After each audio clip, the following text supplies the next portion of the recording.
International Airport. Around 7 months ago, I flew on Rex's inaugural Dash 8 service from Brisbane to Cairns. But I never really had the chance to fly with them on their Boeing 737 inaugural flights. However, that changes today, because today I will be flying on board Regional Express on a Boeing 737-800 bound for Perth.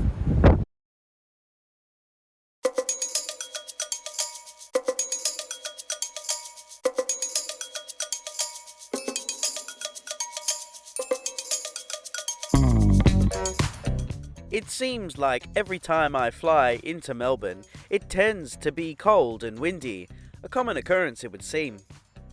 Melbourne is the southernmost capital city on the Australian mainland and is situated in the Yarra Valley and the Dandenong Ranges, with the Australian Alps to the north and, depending on who you ask, the Indian, Pacific or Southern Ocean to the south, bringing cold and fog to the area all throughout the colder 6 months of the year. Melbourne Tullamarine Airport, if you aren't already aware, is the primary airport serving the city of Melbourne, which is now Australia's largest city, surpassing Sydney. Back in 2021, Regional Express, or Rex, commenced their domestic 737 operations between Sydney and Melbourne. Nowadays, Rex operates out of Terminal 4, which is the southernmost terminal, and is used in conjunction with Jetstar and Link Airways.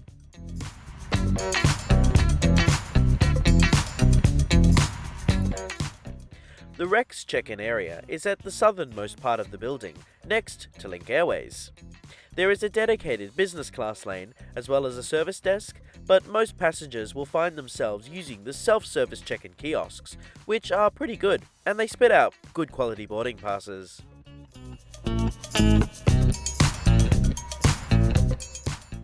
After having attached my bag tag to my bag, I dropped it off at the self-service bag drop facility, which is just as easy as the check-in kiosk, and is located directly in front.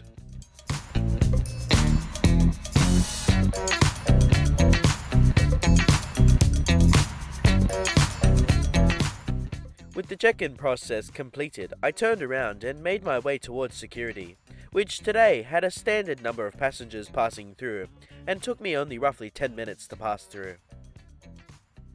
Melbourne's Terminal 3 and 4 are unique, as they are both connected both landside and airside, allowing passengers to freely roam between the two, but expectedly there are separate security checkpoints.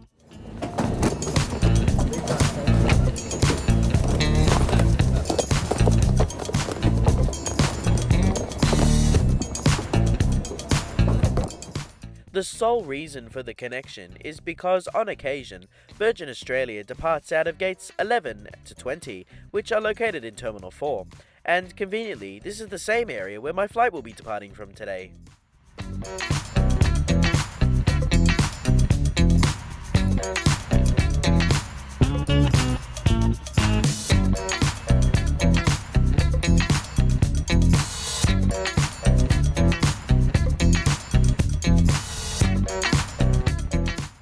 Upon arriving at the gate, I was greeted by, well, you'll see in a moment.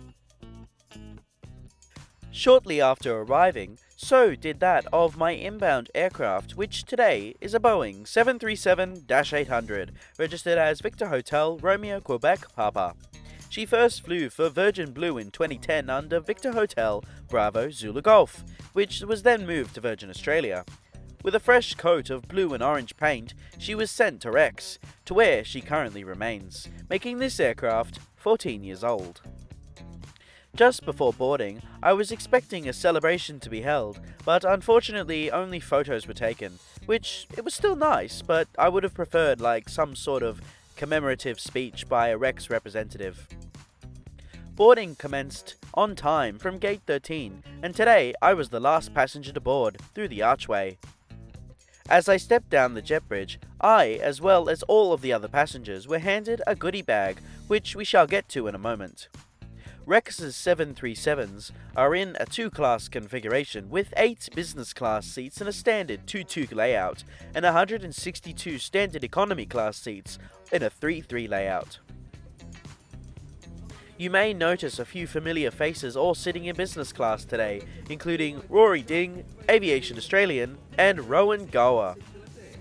Good evening, how are you? Doing well, how are you? Yeah, very good, thanks. Luke, where we got you today? You've 6 scored Foxtrot. yourself a window seat. How good's that? Finally. Down at row 6 on your left, enjoy the view of, I guess, stars and maybe moonlight. Yeah? Thanks, mate. No worries.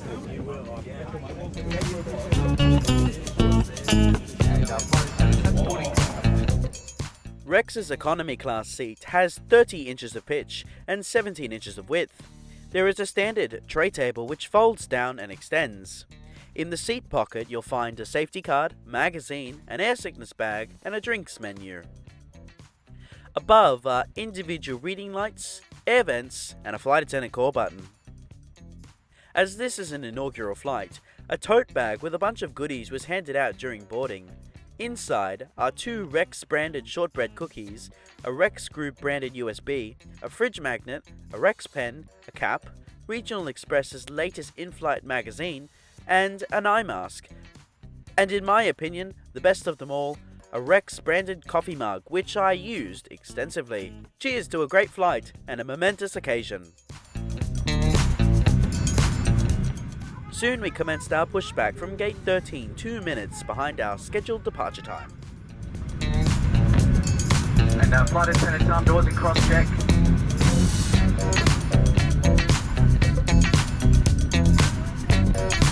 In your seat pocket, you will find a cabin safety information card which shows the brake position and other important information on what you should do in the unlikely event of an emergency. If an evacuation is required, all cabin baggage must be left on board the aircraft. Please observe the fasten seatbelt sign. When the seatbelt sign is illuminated, mask lights will be dimmed for takeoff. There is a reading light located in the unit above your head.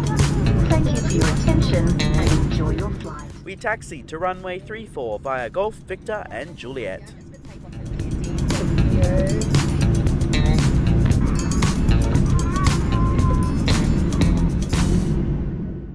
Now please enjoy this unedited takeoff.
Once airborne, we turned left over Sunbury, setting a westerly course for Perth.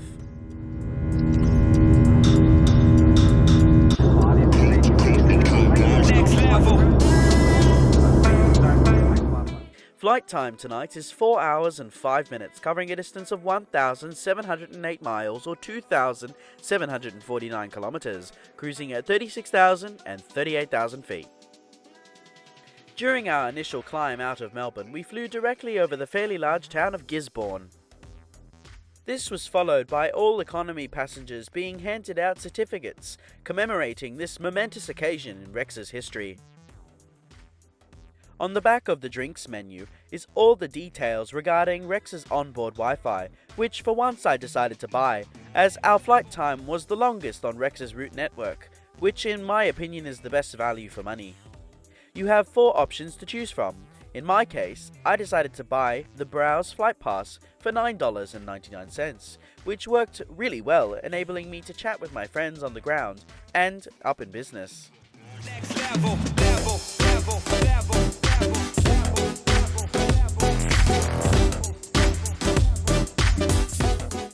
After this, the first snacks service commenced. I was handed a pack of salsa and corn chips, to which I paired this, because of today's special occasion, with a mini bottle of sparkling wine.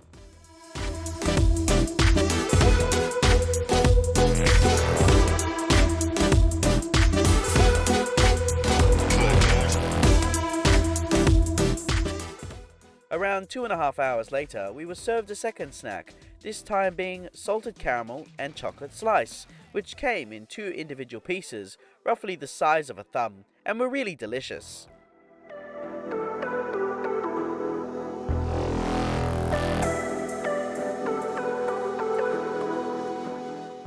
On board the aircraft are 3 bathrooms, 1 at the front for business and 2 at the rear for economy. Inside is everything you'd typically expect to find for economy, not being that much different from business if I'm honest. Speaking of having friends, whilst I was working on my other projects, Lockie over at Aviation Australian gave me a care package to review, including an artesian cookie of oats and raisins, as well as a chocolate orange. Thanks, Lockie!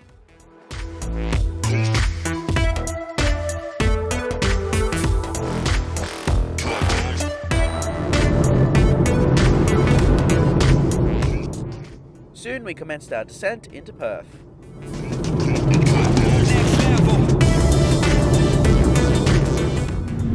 Due to the time of day, and unfortunately the weather throughout most of the flight, nothing much could be seen outside. Just as the lead flight attendant said, all I could see was stars. This all changed when we descended below the cloud line and Perth's northeasterly suburbs came into view, such as Ellenbrook.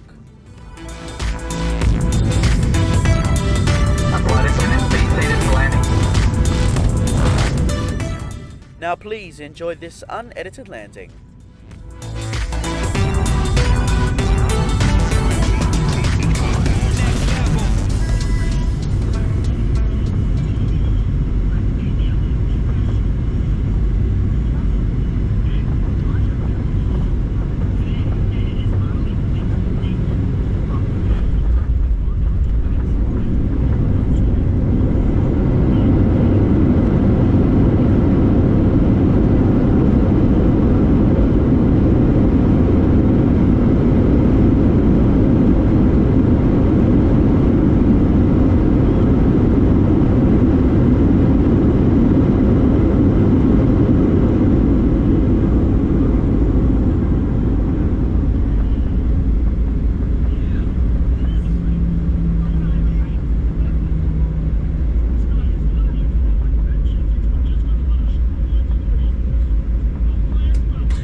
After landing, we taxied back to Terminal 2 via Charlie 9, Charlie and Link 5.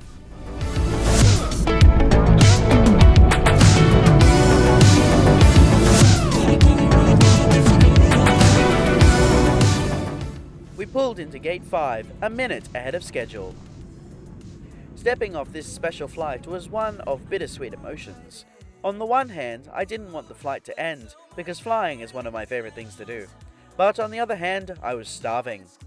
During the flight, Rory, who was sitting up in business, showed me the food served to business class passengers, which was fairly decent looking. However, economy class passengers received what could only be described as the bare minimum.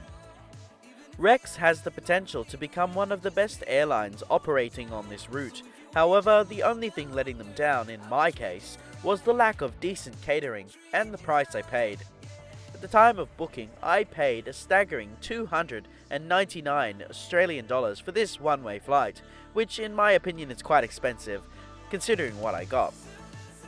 A few weeks later, Rex reduced the price of this flight to a sale price of $99, which in my opinion is a massive bargain. However, I could have spent that money that I paid previously to upgrade to business class, a lesson that has been well learnt.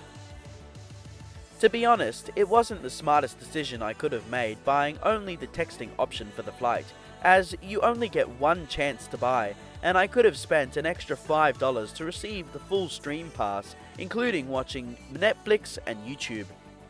Other than these points which I've covered, Rex has turned out to be a fantastic way to cross the country, and if you ever get the chance to give it a go, well, give it a go. You just might like it. Just make sure you eat beforehand. Thank you so much for watching this video. I hope you enjoyed it. Please like, comment and subscribe.